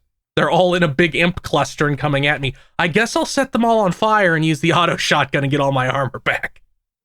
Wait till you get to the room that does that with rock imps. The hammer is real neat. Yep. The only problem I have with it is that I'm too good at killing things, so it's like, what do you mean glory kills? I put a trench in his skull. Why would I need to glory kill him further? He's dead now. It's weird that Doom is now God of War, but it's kind of cool. Yeah. That scene in the first DLC where the thing happens when you successfully break that barrier and then you get taken up to the temple. I'm like, oh, this is the series God of War now. It's just God of War. That was a God of War cutscene. I did not say exactly what happened because I don't think Dan played it yet. So Nope. Nope. They sprung this shit on me. No, this is part 1. I'm talking about part 1. I know, but I was holding that off for part 2, and they're like, part 2's out now, fuck you. Oh, yeah, that's also what I'd... But yeah, I think it's neat that Doom is God of War now, since God of War kind of went in a different direction. But this is like, this is reminding me a lot of God of War 3. Cool. Yeah. I like that the only person in all of Doom Eternal that Doom Guy doesn't look pissed off at is that intern. I love that guy. Where they show his face and he's just kind of like, okay. He has like a confused look through the visor, like, you're kind of strange. That's it. That's his second emotion. Anger, then confused. But other than that, I've been streaming Blood. Ooh. 1997 build engine first person shooter Blood. You've been poisoned. Specifically Blood Fresh Supply from Steam. My name is Feel. Civi has ruined my life. Yeah, it's real rough. That game is really fucking good. Like, it's stunning how good that game is. Yeah, I thought that when I first saw it. Like, I didn't know when I saw it in a Civi video whether it was from the original era of boomer shooters or something new in the image of that, because it's so sleek. It's like extremely forward thinking in how you move and jump. Going back to any of the other build engine games, Duke or Shadow Warrior, because I bought Shadow Warrior Redux too, and I tried that on my own time. And I'm like, I feel like I'm full of horse tranquilizers. You move so much slower and jump so much not as high, and also Blood's levels feel fairly normal and aren't weird fucking nightmare labyrinths like Duke 3Ds where it's like, here's the Grand Canyon. Guess you better figure out where to go. Yep. And Blood's more like, go this way and kill every single thing you see. Boy, by the way, they weren't fucking joking about hit scanners in Blood. Fuck that. Literally, the second they see you, they start shooting you to death. You definitely have to play that game with one finger on quick save, at least until you get some stuff. It's like, yeah, it's every corner. It's like they're doing it as a joke. It's like, he's gonna round that corner and then 8 guys are gonna shoot him to death. That's our idea of a joke every time. It's their only joke. Oof. The joke is you, the player. Blood is like the first person shooter I've ever played where every single weapon is way different and insanely powerful and good. The pistol just sets things on fire. It's pretty good. Isn't it a flare gun? It's a flare gun, and the alt fire is basically a rocket launcher. The shotgun in Blood might be the best shotgun in any game I've ever played. It's a double barrel that you reload instantly. And I think a big reason why the shotgun in Blood feels so good to use is because they made the brilliant decision that when you kill something, it shouldn't just go ooh and fall down like Doom or Duke. It should fly across the map and wall splat. So you shoot something at point blank range with the shotgun and it will fly across the room and bounce off the wall before it collapses dead. And if it's a zombie, its head will come off, and if you walk into it, you kick it and it flies around. And some of the levels have like kick 3 heads into this open mouth and we'll give you a secret. That's really great. It has the problem that I feel like a lot of first-person shooters have, where like the first chunk of the game, and like Dusk had this problem, and Duke also has this problem. I'm assuming Shadow Warrior would also have this problem, where the first half of the game is more down to, and Dusk even, and the first chunk of the game is more down to earth levels. And then, like, you have the more dramatically relevant levels later on that are less interesting. So it's like, in Blood, you go from a level on a train, and then an evil carnival, and then, like, a city, and then it's a tomb. You're in a tomb. I'm like, well, I guess I am fighting evil zombies, but the carnival was cool. Can we go back? No. Oh. Chat got kind of mad because the hardest boss in the game got caught on the geometry, so I just held mouse 1 while pointing the BFG at him for 10 seconds and he was dead. But yeah, it's really cool. It's $10. If you like first-person shooters, I recommend giving it a shot because it's very modern in how it feels. Although I'm sure at least a little bit of that is Night Dive re-releasing it. I doubt it would feel that smooth on DOS, but I'm pretty sure it would still feel okay. Okay, that's all I played. Oh, great. Nice. Podlords? Podlords. Podlords, if you insist. Feel, I don't want to alarm you, but it's the Podlord. Podlords such as E. Lee Broyles, Corey Brown. Oh, it's a delight. Terrible Goblin Mess. Very excited for Knack. Yeah, of course. Oh no, I forgot about Knack for a second. For a brief moment, I was in a Knack-free world. You know, I was too, and then I saw this Podlord. Hey, at least you don't have to play both Knacks in one sitting. Oh, wait. That's true. Yes, I do. That is literally what I'm doing tomorrow. Yeah, I was talking to Phil. We're very comfortable in our own homes. Red Blaze 27. You ever change your username for a dumb joke, forget, and then not listen to the podcast it's read aloud on for like a month? Oh.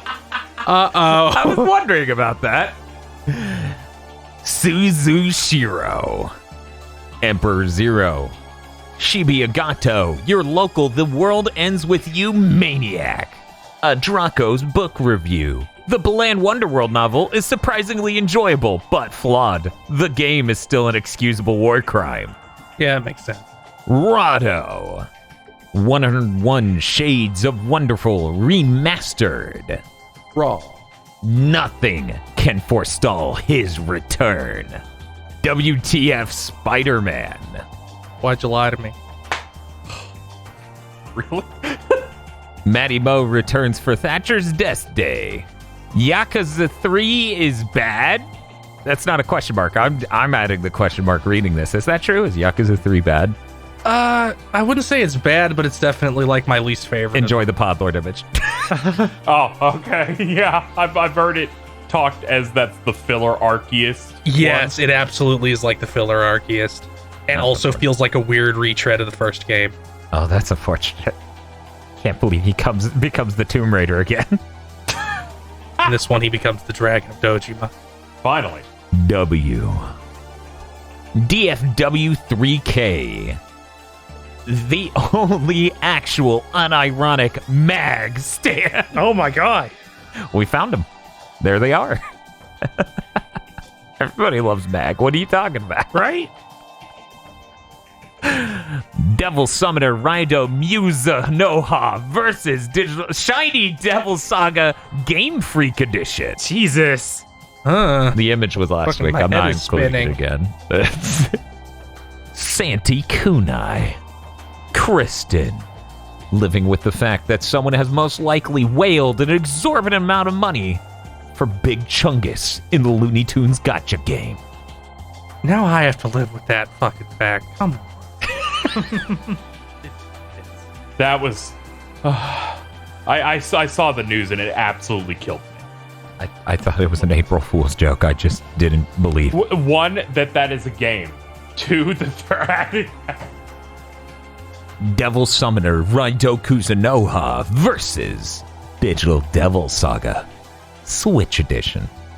New Super. Why is the question mark a special character, but the exclamation point isn't? Patreon, explain yourself. Are you outing your password live? I don't know, man. Tonberry, Kamura Village's top hunter. Yeah! Okay. Great image. Yes, delightful. Just doinks the monster. It takes them a long time to get wherever the monster is, but one hit. Kyle Bjork. In case of a more ambitious pod image not being made in time, please enjoy the sub image featuring Dan hitting the death button. Oh, it says Knack on it. That's weird. I wonder why. Wonder who this sign's for. Joke's on you, I can't read. AG's Bird Fact Time. Warhammer's Lords of Change are a fusion of 3 carrion birds, vultures, ravens, and eagles. There's a lot of bird shit in our fucking podlords. Zilter. Definitely not the only unironic Kai Kisuke stan. Sorry, Phil. You have to confront it. Okay. They repaired my OLED. It's time for melty blood. Yeah. I'm glad they repaired your OLED, Jesus Let's Christ. fucking go. Oh. Chase Ray. Blig de blue. Schlig dis poo. A miniature schnauzer requests some burritos. Yeah. That's my type of dog. We have miniature schnauzers. Back to work and back to helping randos with key quests. But is that your job? Maybe. You ever notice the podlords get confusing some weeks? Anyways, I'm just Daniel, my new girlfriend found out that I was a ranch soda. She left me number C107 Neo Galaxy Eyes Tachyon Dragon. Okay. Okay. Nope. Enjoy your pseudo vacation, Bob Dan. Pet kitties to recover energy. Here's your kitty. Wow. Scrimblo Biblo has an urge to surge. Art by Kokoro Genso. You can check that out last time. One of the most classic games for the Specky. Pick up welfare check. All hail, Jorman Benny, the long cat of Midgard. So Dan, I got an emote idea. Okay, go on, I'm all ears. It's Banny, but he's really long. Whoa. Slow down. Bob, you hearing these ideas? They're really great. Yeah, definitely. Bob's like, I just craved death. Cooper Tank. Lamu. Sorry about stealing your thunder last week, fellow podlord. Here, have this sick fucking cat I found. Oh, yeah, it's the fucking Doge Devil May Cry thing.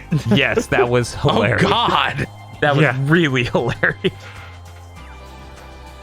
KZ awakens in a barren room. There are 2 doors ahead of him. Which will he choose? Apparently the bouncer. You guys hit that stream goal. Left. Nope, sorry. You gotta play the bouncer. Left. Nope, sorry. You can't go ye left. Left!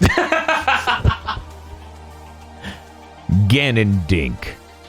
Oh my god. Okay, so about how colossally bizarrely wrong a podlord image can go. Got a selection of cursed content on sale, stranger. Do you think they replaced his head? I wouldn't know. It's not visible. Yeah, right? Maybe. But who could say? Maybe we just wanted to see those wares in the coat. Indigo Sykes thanks the BTD crew for helping him get through his time with COVID. Oh, I'm sorry to glad hear you that. made it through. Yeah. I'm glad to help, but Jesus, I'm so sorry. Mm-hmm. Swag Rough. Marth. I said 6'4", by the way, unironically at work last week. God damn it, KZ. 6'4", 6'2", by the way. Maria Karanzavna Eve thanks you for shopping at Walmart. Nice mess. Okay. Bad joke I'm not reading. Evil Lucario.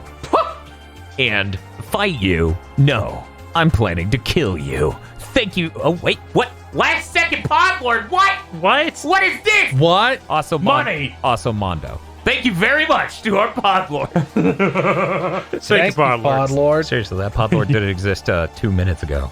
Whoa. Just in Oh. time. We're rich. Thank you. I'm not even kidding. Don't put this in the podcast. But there you go. See, they literally signed up in the last hour. Oh, Thank you. Cool. Thank you very much to our podlord. Thank you, Podlords. It was good.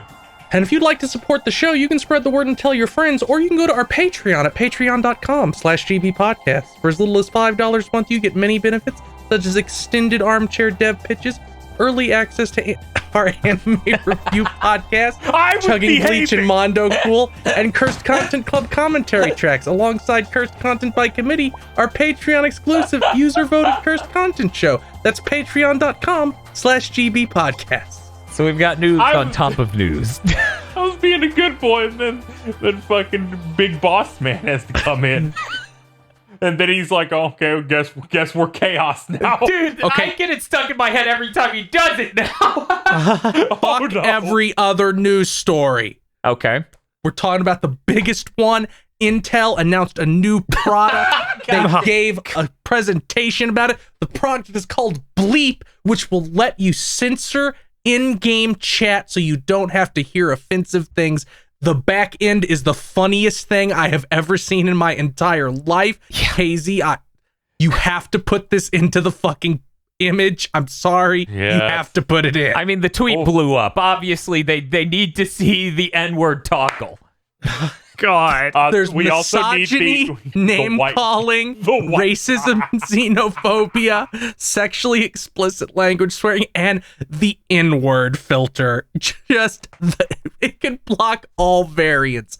Now, having an N-word filter means they had to pay someone money, probably multiple people, to say the N-word over and over again. Yeah, you got to So this train thing it. could learn in multiple different tones and voices, probably hundreds, if not thousands, if not tens of thousands of times had to be fed into this machine so it would be able to censor it. Yep. I mean, this was an April Fool's joke, right? This isn't real. No, is this it? is real. This is real. This is real. This is real. It was a Okay. video This is- from March. This is real. Okay. I found this 2 days ago and had a stroke. That's Just insane. because they're the only Silicon both. Valley company brave enough to have any control panel that just says N-word on or off. Yes. I don't think this product is an insane idea, but everything from the back end to the presentation to what they're calling it seems insane. Yes, absolutely. I think it's insane to attempt to curb bad behavior through software recognition of speech. I understand why you would want to do that, but good luck. Like I assumed this would be something that a person would use themselves, but I guess the intent is to give this to companies to use. It's meant to be used by individuals who play, like, say you played Overwatch and people were being gross in Overwatch. The solution isn't to make a software filter that's going to try to take all incoming audio and filter it. Because one, I don't think it's going to do a good job. Yeah, well, no, not a chance. Two, I think the real solution is to get them banned from Blizzard. Yeah. That's the real solution in all these cases. Yeah, but Blizzard will never ban anyone because that would involve work. And that's the real problem. I guess it could be, for parents who want to let their kid play online but want to make sure they don't hear this stuff. Maybe. Yeah, I guess that could also be a use for it. God, what if it gets implemented into the consoles? That would be so funny. That'd be stroke-inducing. And be like Sony and Microsoft are like, sure, but you have to change the name of some of these features. Oh, why is that? We really don't want any part of the PS5 system settings to say N-word on off. Yeah, that's fair. Yeah. I look forward, when this product releases, I look forward to the first person. And if you're the first one to do this, you're going to get like 800,000 retweets. So you got to set it to off, take a screen cap, then set it to on and take a screen cap, and add like the anime zoom effect to the on one and post like when the white kid gets mad in Overwatch. I think 800,000 retweets instantly. somebody quote tweeted my me tweeting this out by saying they trained it on 2,000 hours with Papa John on a private phone line. I was like, nah. It can filter the N-word, but only if your mouth is full of pizza while it's being said. Hopefully, No cheese. hopefully these gamers have a mouthful of cheese. It's greasy pizza, otherwise it's doomed. I actually have other major news. Yeah. Earlier this week, a prototype of Castlevania, the canceled Dreamcast game, believe it was going to be called Castlevania Resurrection, a prototype showed up on eBay after showing up on YouTube out of nowhere. Its price shot up insanely. It has now been removed from eBay entirely. Huh. Oh. So maybe there were threats privately messaged to the auctioneer for trying to drive up the cost that much by not talking to a private individual that they knew would make it available for posterity. Maybe it's because they thought the bids were fraudulent. Who knows? Both of these are entirely possible because I've seen both happen in the past. Either way, I'm very interested how things go from here. Maybe by the time this episode of Big Think comes out, there's a new development. Yeah, I was like, maybe it even settled outside the auction. Like, dude, I'm not going to pay that any sort of fee to eBay, but I will give you $10,000. Yeah, that's entirely possible. That has happened in the past too. Yeah. I was like, man, I want to live indoors, but I would also like to prevent this from disappearing from the face of the planet. And then it shot up to 6K, and I was like, nope. Uh-huh. Yeah. Nope. But when I saw that, I'm like, he'll get fucked. There's no way. Yeah, no. I knew there was no way. Mm-hmm. But it's the thought that counts. Knowing our luck, an update to this will happen an hour from now when we stop recording. Yeah. That sounds about right. That's usually how our show works. I mean, people have written news stories not even knowing it's been delisted in the last 6 hours, so it wouldn't surprise me if the next few we get cucked. But yep. We're not going to worry about that. What we are going to worry about is Bob's news. Oh, yeah. They announced a new Wizardry game. Ooh. What? Wizardry VA. When was the last time they made these? I didn't look it up. Virginia? Yes. Japan has made weird wizardry games for a while, but like the last one that we would call like from made by anybody close to who made it would have been Wizardry 8. But there's been a bunch of wizardry games that were Japan only, a shitload for phones, one for PS2. Okay, then this is nothing new. This is still made in Japan for phones. Yeah, for phones. It comes out next year. Yeah, Japan loves wizardry. It's very strange looking.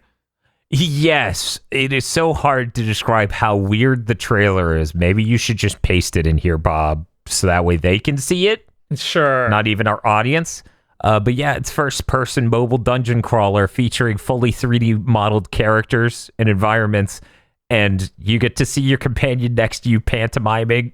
And really weird. The animations look really bizarre. Yeah, the trailer made me think it might be VR, but it's not. Yeah. The trailer really did make it look like it was a VR game. It was so weird. Yeah, this looks like a VR game, and the fact that it's called VA makes me wonder if at some point it was VR. And they're like, no, it has to be on. They're like, no, we need that Apple Arcade money.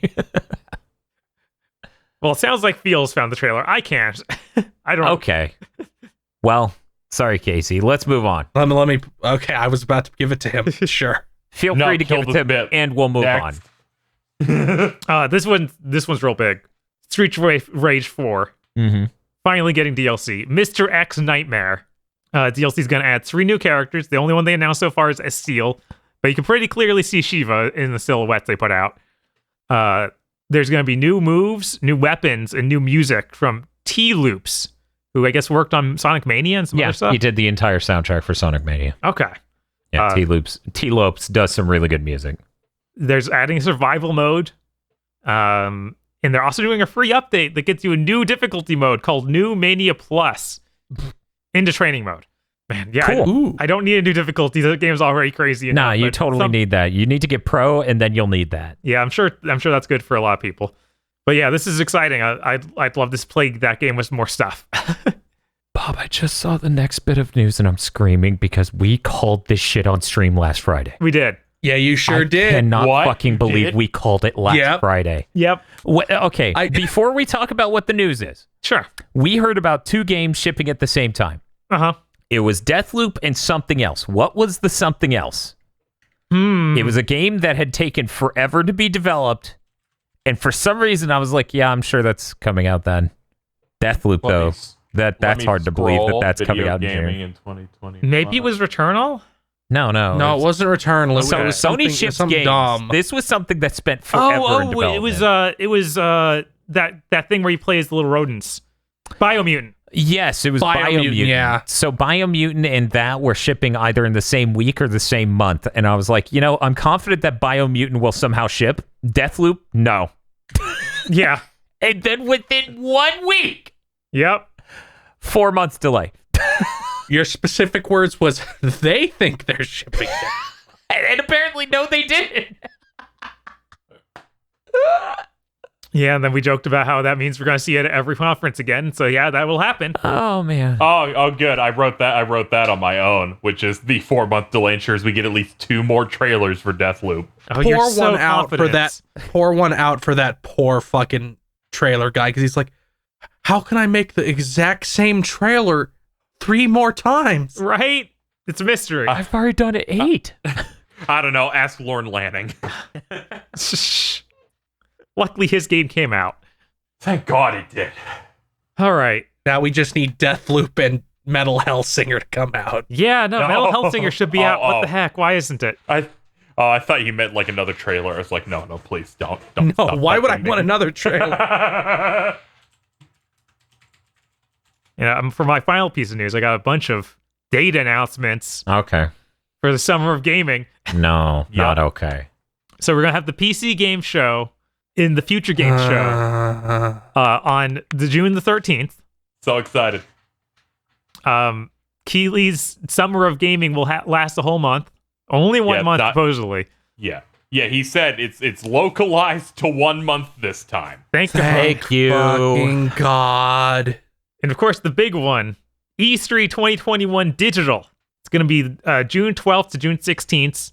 A lot of publishers are there, like Nintendo, Microsoft, Capcom, Koch Media, Konami, Take-Two, Ubisoft, and WB Games. It's Koch Media, even though it's spelled Koch. This is important because the Koch brothers own the U.S. Anyways. Yeah, okay. Kochi. The Gucci brothers. Yeah, the Coochie brothers. Let's go. And then for C companies that aren't going to be there, we're not going to have Sony, Activision, Sega, Bandai Namco, or Square Enix. I assume all of them will do their own events. Yeah, Square's already announced theirs, where they ended that present saying, "We'll see you in June." Yeah, Sony will definitely do one. Maybe Activision will do one, but Sega feels like Sega and Bamco feel more like we'll be in Microsoft's and maybe Sony's and maybe Nintendo. Yeah. Bamco, absolutely. They've been in bed with Microsoft for like press conferences for like 4 or 5 years now. Yeah, thereabout, yeah. Yeah. I look forward to Sony doing theirs in May, which once I looked at the calendar is 1 month from now, and I had a seizure. Yeah, I wonder if this year's going a lot faster than the last one. I guess that has to make up for time has to rebalance. Yeah. I wonder if they'll do it early or if they'll just be like last time where it's like, yeah, we're later than everything. Deal with it. I assume they're going to do it early so they can do a Ratchet and Clank thing. That's true. They probably want to advertise that one more time. Yeah, be like, hey, this is important, you fucks. And I'm like, I know. It's the single most exciting game of the year, I think. Didn't you push God of War out and Gran Turismo? No. Okay. Okay. Glad Wait, failed that. are you sure? No.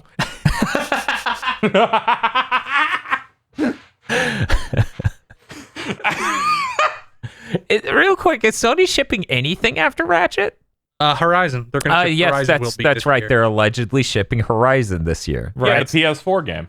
Yeah, it's on PS4 and must have been in developmental fucking 3 or 4 years by now. They better ship that this year. Yeah, it's definitely. Let me think about it. It's either 4 or 5 years they've been working on that. Apparently, that's nuts. Well, Horizon was 2017, and the DLC came out at the end of 2017, so they've probably been working on this for at least that. That's right. Horizon came out after the Pro, didn't it? It came out like 6 months later. Okay. Yeah, it came out basically on top of Breath of the Wild. Switch. Yeah, it came out like a week before Breath of the Wild, so that, comparisons and whatnot, and people going, Breath of the Wild stole all the sales. It's like, no, it didn't. No, it did, because I didn't play it. That's how it works. My name's Dan Video Game. I approve of this message. I played neither of those games. I played a little bit of one and barely anything of the other. Checks out. Hey, Bob. Hey, what's up? We're done with you. Hey, Phil. Oh. What about me? Okay. Well, KZ, you don't have any news. What about you then? I brought in the thing about the Castlevania thing. You didn't write it down. It doesn't count. Okay. You know what? How about this? I'm deleting you. There. Now you don't exist. Now, Bob. Oh, No! so Wonder Boy, Just pray for Asha in Wonder Boy, Asha in Monster World got another trailer today. It now looks kind of like a video game, as opposed to Ooh. the first trailer we got like 9 months ago, where it looked really rough. KZ put Bob back. It still doesn't look up nearly as good as like the other ones, the other Monster Boy remakes, because it's not a hand-drawn animation, it's 3D, but it still looks all right now. It It looks like a decent recreation of that game. Yeah, I wanna be hopeful for it. Still, images seem fine. Let me see if I can find a video. I'll just post. There it I'll is. just post the trailer that went up today. Okay, you found it. I'll post it anyway in Uh, case anybody else wants to click it. Yeah, there's still a little bit of digitally distributed 7th gen game 3D model energy to it, but there's a little bit of like Sparkster for the Wow. 360. yeah, Wow, you really nailed it with one exchange of like, yeah. You really fucking described this game immediately. Looks cute enough. yeah. Yeah, the original's pretty good. So if this feels the same and is the same, layout wise, it should be okay. They announced Deadly Premonition 2 for PC sometime this summer. They Great. didn't give any kind of more specific date. People made a lot of jokes about how this would be broken, and I'm going to say no, it won't, because Deadly Premonition 1 was a port of a game that was on an engine so obscure you can't even find out what its name was, worked on by 7 studios, and this was made by 1 studio using Unity. So I think it will probably be fine. It'll probably be closer to fine. Probably. That's as much as I'm willing to bet. Whoever cut this trailer sucks.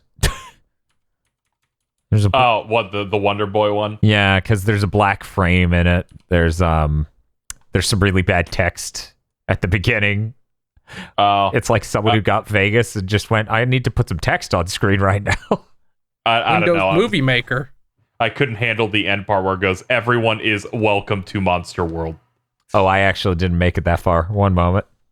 The deeply Japanese trailer, okay? Yeah, with 3 different font styles. It looks really good. About 90 seconds in. And lastly, the French-developed JRPG-inspired game Edge of Eternity, which maybe it got a Kickstarter? I don't actually know. Yeah. It did. It got a Kickstarter a long time ago. It's leaving early access this summer and will be coming to PlayStation platforms and Xbox platforms at some point within this year. Okay, it looks like a game. It looks so much like the energy I get from it is you made a JRPG with assets bought from the asset store. Like That's sadly a little bit how it feels. no face looks right in it at all. The cutscenes have a very Source filmmaker-ish energy. Like the animations are on the level of like Source filmmaker. Yeah, I was really surprised to see this getting physical copies. I saw it for pre-order at GameStop a while ago, and it was like, really? Mm-hmm. This campaign started in February of 2015. Ooh. This is some of their old art. Looks great. Yep. Hello, free Korean MMO Sora. How are you? Yeah, I remember following this at the time. Like, oh, that's cool. They're making one of those. I got a Kickstarter of this thing. I like the estimated deliveries here of 2016. Yeah, those are always wrong. Yeah, I know, but just whenever it's this large, I laugh at it and go, okay. Yeah, we're trying to make an enormous game, so it's coming out in 3 days. It's a good shot, Dan. Yeah, it's a really good shot. This is how I would expect Star Ocean 6 to look if it was made last gen. Like God, if they you're had just right. I rolled- was also thinking of Star Ocean when I watched. Like the if they had trailer. rolled through Star Ocean 5 and were like, we're making another one with all the same stuff, it would look like this. So really, you mean 7th gen? Because they made a Yes. Star Ocean last gen. Oh, sorry. 5 is the latest one, isn't it? Yeah. Yeah, so I said 6. Sorry, there was such Like if they just rolled right through. They made 1 and 2 pretty fast, then 3, and then 4, and then nothing, and then 5. So I thought we were one further. Star Ocean 4 looks a lot more anime-esque than this and probably doesn't look as good, actually. Shitty-looking models. I remember really big eyes. They are really, Character really design. bad. For you, The character designs here are pretty good. I don't know about that. It's immediately reminding me of that indie game that was made by one person, Lost Soul Aside. Yes. I was like, it looks just like that guy.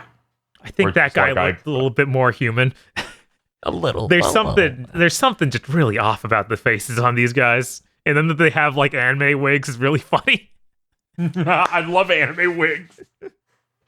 And one last thing that I missed collecting news. Disgaea RPG, the mobile game, launches April 12th in the West, which is good. That apparently has funny stuff in it. What? Disgaea? Yeah, Disgaea Okay. RPG. Okay. Yeah, what are you doing?